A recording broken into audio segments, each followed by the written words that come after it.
सत्ता का दूसरा कार्यकाल। और सवाल अब भी विपक्ष से। सवाल तो उससे होगा जिसके हाथ में ताकत हो, जिसके हाथ में पुलिस हो, संस्थाएं हो और मीडिया जिसके सामने नतमस्तक हो। सवाल तो उससे होगा ना। हम लेकर आए खबरों का एक ऐसा शो जिसमें सवाल होंगे सीधे, बेलाग और बेबाक उनसे जो सवालों से बचते हैं, जिनके हाथ में ताकत है। बेबाक सिर्फ द लाइव टीवी पर। द लाइव टीवी, सच सबसे आगे। नमस्कार, आप देख रहे हैं बेबाक, मैं अभिसार शर्मा। चुनाव आयोग इतना घोर पक्षपाती क्यों है? भारतीय जनता पार्टी के नेताओं के लिए अलग पैमाने और ममता बनर्जी के लिए अलग पैमाने क्यों? दोस्तों, ये तस्वीर देखिए। आज ममता बनर्जी ने चुनाव आयोग के खिलाफ गांधी के सत्याग्रह वाले अंदाज में धरना दिया। ये दो तस्वीरें देखिए दोस्तों। वो खामोश थी, मगर खामोशी की यह तस्वीर आने वाले क्या 4 चरणों के मतदान पर असर डाल सकती है। राजनीतिक गलियारों में इसी बात पर चर्चा हो रही है और चर्चा इस बात पर हो रही है कि ममता बनर्जी पर भारतीय जनता पार्टी के नेता लगातार गंदी फब्तियां कस रहे हैं, हमले कर रहे हैं, सांप्रदायिक बयान दे रहे हैं, जातिगत बयान दे रहे हैं, घोर जातिगत बयान दे रहे हैं, मगर उन पर कोई कार्रवाई नहीं हो रही है। मगर दूसरी तरफ ममता बनर्जी के बयान पर उन पर कार्रवाई होगी। मैं आपको पहले तो पढ़ के सुनाना चाहता हूं कि ममता बनर्जी ने कहा क्या था और क्या वाकई इस बयान के जरिए सांप्रदायिक माहौल फैलाने का उनकी योजना थी। आपको बयान आपके स्क्रीन पर। मैं अपने अल्पसंख्यक भाई बहनों से अपील करना चाहती हूं कि वो बीजेपी से पैसा लेने वाले शैतान के बहकावे में आकर अपना वोट न बांट दें। वो बहुत सारे सांप्रदायिक बयान देता है और हिंदू मुसलमान में दंगे कराता है। बीजेपी और सीपीएम के कार्यकर्ता बीजेपी से पैसे लेकर अल्पसंख्यक वोट बांटने का काम कर रहे हैं। यकीनन यह एक राजनीतिक बयान था और अगर आप मुझसे पूछें निजी तौर पर, ममता बनर्जी को ऐसा बयान नहीं देना चाहिए था, क्योंकि कहीं ना कहीं इसमें वो मुस्लिम वोट्स में सेंध लगाने का काम कर रही है। मगर क्या यह सांप्रदायिक बयान था? अगर आप इस पंक्ति पर गौर करें, वो बहुत सारे सांप्रदायिक बयान देता है और हिंदू मुसलमानों में दंगे कराता है। फुरफुरा शरीफ के मुस्लिम नेता पर यह हमला था। यानी कि इस बयान के जरिए सांप्रदायिक दंगों के खिलाफ बयान दे रही है ममता बनर्जी। यानी कि इस बयान के जरिए ममता बनर्जी सांप्रदायिक दंगों के खिलाफ तेवर अपना रही हैं। तो यह सांप्रदायिक बयान तो हो नहीं सकता है। मगर दूसरी तरफ मैं आपसे सवाल पूछना चाहता हूं। प्रधानमंत्री के बयान जो हैं धीरे धीरे और उग्र होते जा रहे हैं, सांप्रदायिक होते जा रहे हैं। मैं आपको 2 मिसालें देता हूं। प्रधानमंत्री ने जब कहा था, दीदी आपको जय श्री राम पर क्या आपत्ति है? फिर उसके बाद अमित शाह ने कहा था कि जब हम सत्ता में आ जाएंगे 2 मई के बाद सरस्वती पूजा और दुर्गा पूजा की आपको इजाजत नहीं लेनी पड़ेगी, आप खुलकर मना सकेंगे। मैं आपसे समझना चाहता हूं यह कैसा बयान है। आज इस खबर के मुताबिक बीजेपी के एक नेता राहुल सिन्हा पर तो आपने 48 घंटे की पाबंदी लगा दी। और राहुल सिन्हा ने क्या कहा था? बहुत ही उग्र बयान दिया था कि कूच बिहार में तो सिर्फ 4 लोग मारे, अगर इन्होंने इसी तरह से बदतमीजी की तो हम 8 लोग मारेंगे। और यही नहीं, दिलीप घोष, इनका बयान देखिए। कुछ लोगों ने शैतानी की थी कूच बिहार में, अगर इस तरह की हरकत जारी रही तो और लोगों को मारा जाएगा। मैं आपसे समझना चाहता हूं, यहां तो भारतीय जनता पार्टी नेता खुलेआम हिंसा की वकालत कर रहे हैं। राहुल सिन्हा पर आपने कार्रवाई कर ली, आपने कारण बताओ नोटिस भेजा है दिलीप घोष को, मगर मैं आपसे समझना चाहता हूं कि इन पर एक्शन क्यों नहीं? इस वक्त जब मैं आपसे बात कर रहा हूं, दिन के 2 बज रहे हैं, तो इन पर तो तुरंत एक्शन हो जाना चाहिए था। और यह आज की बात नहीं है। सेंट्रल फोर्सेस यानी कि केंद्रीय अर्धसैनिक बलों की धौंस बीजेपी नेता लोकसभा चुनाव से दे रहे हैं। आपके स्क्रीन पर यह हैं सायंतनी घोष, ये बीजेपी के कैंडिडेट थे लोकसभा के। मैं आपको इनका 10 सेकंड का बयान सुनाना चाहता हूं। साफ तौर पर कह रहे हैं कि सीआरपीएफ से कहकर छाती पर गोली मरवाएंगे। सुनिए इनका बयान।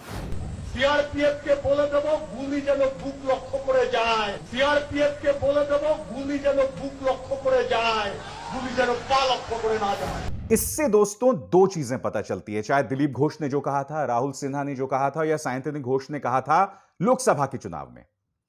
ये सिर्फ हिंसा को नहीं बढ़ावा दे रहे हैं, बल्कि ये भी संदेश दे रहे हैं कि जो अर्धसैनिक बल हैं वो हमारे कहने पर काम करते हैं, वो पक्षपाती हैं, खुलकर भारतीय जनता पार्टी के नेताओं ने हमारे ही अर्धसैनिक बलों को इस तरह से एक्सपोज किया है। क्योंकि देखिए, अर्धसैनिक बल जो हैं वो चुनाव के अंदर उन्हें तटस्थ होना चाहिए, न्यूट्रल होना चाहिए, मगर ये तीनों बयान बतलाते हैं, ये तीनों बीजेपी नेता यही कह रहे हैं कि हम चाहे तो ये करवा दें और मारना चाहिए था। और सबसे बड़ी बात, चुनाव आयोग का पक्षपात एक और चीज से पता चलता है आपके स्क्रीन पर। क्या आप जानते हैं शुभेंदु अधिकारी को सिर्फ चेतावनी देकर छोड़ दिया गया है और यह आदमी लगातार भड़काऊ बयान दे रहा था।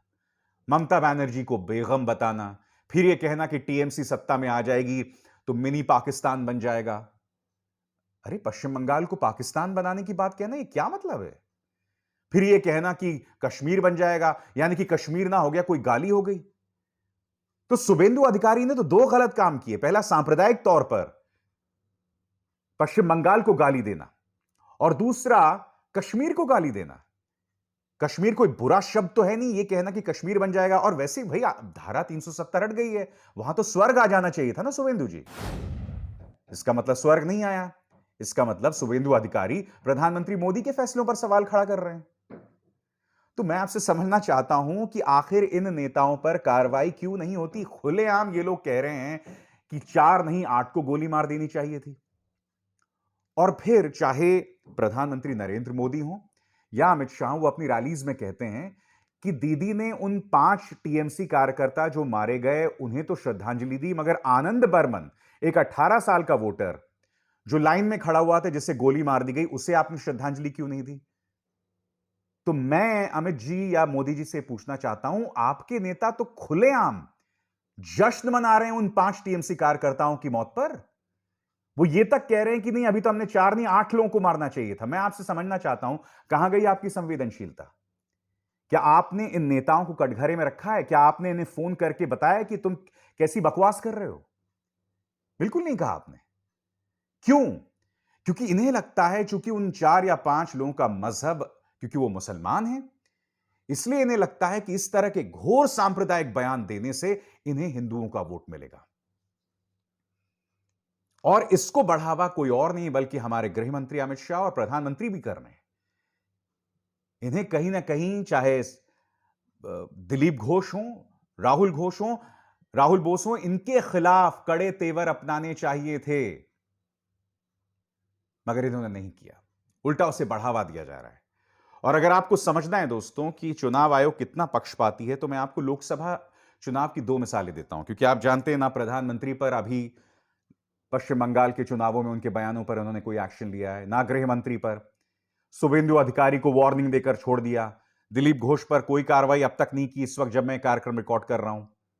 मैं आपको बताता हूं इन्होंने लोकसभा चुनाव में क्या कहा था। प्रधानमंत्री ने 2 बयान दिए थे और वो दोनों बहुत शॉकिंग बयान थे। सबसे पहला बयान दोस्तों पश्चिम बंगाल से जुड़ा हुआ है। आपके स्क्रीन पर प्रधानमंत्री ने लोकसभा में अप्रैल में यह बयान दिया था, जिसमें उन्होंने यह कहा था कि टीएमसी के 40 विधायक मेरे संपर्क में हैं। मैं आपसे पूछना चाहता हूं, प्रधानमंत्री खुलेआम हॉर्स ट्रेडिंग को बढ़ावा देने वाला बयान दे रहे हैं, खुलेआम दे रहे हैं। क्या इस पर चूं तक की थी चुनाव आयोग ने? और वो भूल जाइए, चुनाव आयोग ने अपनी तरफ से साफ तौर पर कहा था कि पुलवामा में जो हमारे सैनिक शहीद हुए थे, उसको लेकर किसी तरह का बयान मत दीजिए, उसको लेकर राजनीति मत कीजिए। मगर प्रधानमंत्री ने क्या कहा था, याद है? या फिर से याद दिलाऊं? सुनिए प्रधानमंत्री ने क्या कहा था। मैं मेरे फर्स्ट टाइम वोटर से कहना चाहता हूं कि आपका पहला वोट पुलवामा में जो वीर शहीद हुए, उन वीर शहीदों के नाम आपका वोट समर्पित हो सकता है क्या? तो सुना आपने, खुलेआम प्रधानमंत्री यहां पर सैनिकों की शहादत पर वोट मांग रहे थे। क्या चुनाव आयोग ने कोई एक्शन लिया? नहीं लिया। दिक्कत क्या है दोस्तों, साफ तौर पर चुनाव आयोग का पक्षपात दिखाई दे रहा है, क्योंकि अब तो अरोड़ा साहब सीईसी बन गए हैं। अरोड़ा साहब तो इस सरकार के बहुत बड़े भक्त हैं। इनकी तो पूरी एक दास्तान है, और मैं किसी और कार्यक्रम में इनकी बात करूंगा, जो आपके स्क्रीन पर इस वक्त आपके स्क्रीन पर सुशील, जी हां, वो 13 अप्रैल से चुनाव आयोग का मुख्य चुनाव आयुक्त का भार संभाल रहे हैं, यानी कि चुनाव के बीचों बीच एक शख्स जो पूरी तरह से मोदी सरकार का समर्थन करता है। यानी कि मान के चलिए दोस्तों, उत्तर प्रदेश में चुनाव होने वाले हैं 1 साल बाद, पूरी सेवा की जाएगी। मगर आज मैं कुछ और पूछना चाहता हूं। असली मुद्दा है चुनाव आयोग का पक्षपात, उस पर कोई डिबेट नहीं कर रहा है। असली मुद्दा यह भी है कि चुनाव आयोग ने पश्चिम बंगाल के चुनाव 8 चरणों में कराए। आज कायदे से इसे 3 चरण में खत्म हो जाना चाहिए था। क्यों इन्होंने कराए वे मैं आपको बताऊंगा। मगर इस वक्त देश कोरोना संकट का सामना कर रहा है।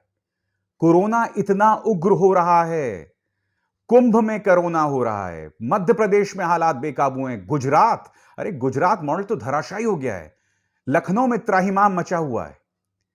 इसको लेकर कोई सवाल नहीं किया जा रहा। मुख्य मुद्दा यह है कि अब पश्चिम बंगाल में 8 चरणों में चुनाव है। पश्चिम बंगाल में भी कोरोना को लेकर बद से बदतर हालात हो रहे हैं। क्या मैं इसे चुनाव आयोग की सौगात मानूं पश्चिम बंगाल की जनता के नाम? कायदे से आपको 3 चरणों में मतदान खत्म कर लेना चाहिए था। और आज मैं चुनौती देता हूं बीजेपी, तृणमूल कांग्रेस और लेफ्ट दलों को, अगर आप में हिम्मत है तो क्यों ना आने वाले चरण जो हैं उनमें आप लोग कैंपेनिंग बंद कर दें। जनता को जिसे वोट देना है वो दे देगी। 4 चरण बचे हुए हैं, कम से कम अब तो बचा लो पश्चिम बंगाल को। है हिम्मत? मगर प्रधानमंत्री अपनी रैलीज और बढ़ा रहे हैं। कल ही उन्होंने 3 जगह रैलीज की थी। है हिम्मत आपकी? और सबसे बड़ी बात, अगर पश्चिम बंगाल की जनता अपना वोट डाल रही है तो आपको कटघरे में खड़ा करना पड़ेगा देश के प्रधानमंत्री को कि आपने सोशल डिस्टेंसिंग और मास्क को लेकर क्या बयान दिया था और अब क्या हो रहा है। दोस्तों, इस वक्त सोशल मीडिया में एक मीम चल रहा है प्रधानमंत्री के बारे में कि उन्होंने पहले क्या कहा था और अब हो क्या रहा है। देखिए दोस्तों वीडियो। शारीरिक दूरी, 2 गज की दूरी, ये मंत्र भूलना नहीं है। गांव गांव, घर घर, गली गली, 2 गज की दूरी। ये शारीरिक दूरी, साथ साथ मुंह को फेस कवर, जरूरी नहीं एक बड़े महंगे वो हो, ऐसा गमछा भी चल जाता है। तो दोहरे मापदंड साफ तौर पर दिखाई दे रहे हैं यहां बीजेपी के। चुनाव आयोग का पक्षपात साफ तौर पर दिखाई दे रहा है और सुशील चंद्रा की नियुक्ति बतौर सीईसी बता रहा है कि पूरी तरह से चुनाव आयोग बीजेपी के गिरफ्त में है। चुनाव आयोग गिरफ्त में? ईडी, सीबीआई, इनकम टैक्स इनके कहने पर काम करता है। मीडिया तो चलिए आप देख ही रहे हैं, राष्ट्रीय मीडिया का बस चले तो आज ही की तारीख में वो लोग भारतीय जनता पार्टी को विजयी घोषित कर दें। तो यह मुकाबला है।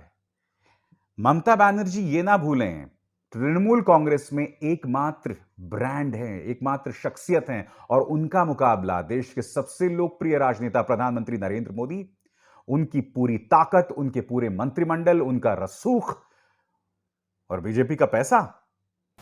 कौन भूल सकता है वो 1-1 हजार के कूपन जो गरीब लोगों के पास मिले थे। यह तस्वीर याद है कि नहीं आपको? चुनाव आयोग इस मुद्दे पर अब भी खामोश है। कोई जवाबदेही तय की आपने यहां पर? बिल्कुल नहीं की। वो मुकुल रॉय और शिशिर बजौरिया, 2 बीजेपी आपस में बतिया रहे थे, जिसका स्टिंग बाहर आया था, जिसमें वो कह रहे थे कि चुनाव आयोग से कहिए कि चुनावी एजेंट किसी भी इलाके का हो जाए, क्योंकि हमारे जो बीजेपी के कार्यकर्ता हैं वो हर जगह नहीं फैले हुए हैं। बाद में चुनाव आयोग ने जो मुकुल रॉय कह रहे थे उसे मानते हुए अपने दिशा निर्देश बदल दिया, अपना नियम ही बदल दिया। चुनाव आयोग इस बात की जवाबदेही है उनकी, इस बात का जवाब देगा? बिल्कुल भी जवाब नहीं देगा। और दूसरी तरफ देश की जनता है, वो त्राहिमाम करते रहेगी, वो सफर करते रहेगी, किसी की जवाबदेही नहीं है दोस्तों यहां पर। खैर, मगर हम तो बेबाक हैं, अपनी बात बेबाकी से उठाते रहेंगे और ये इसलिए जरूरी है क्योंकि अगर आप इन सवालों को नहीं उठाएंगे दोस्तों तो ये देश ही नहीं रहेगा। लोकतंत्र की क्या हालत है आप देख ही रहे हैं, देश ही नहीं रहेगा। मेरी जद्दोजहद, मेरा संघर्ष उस देश की आत्मा को बचाने की है। द लाइव टीवी, सच सबसे आगे।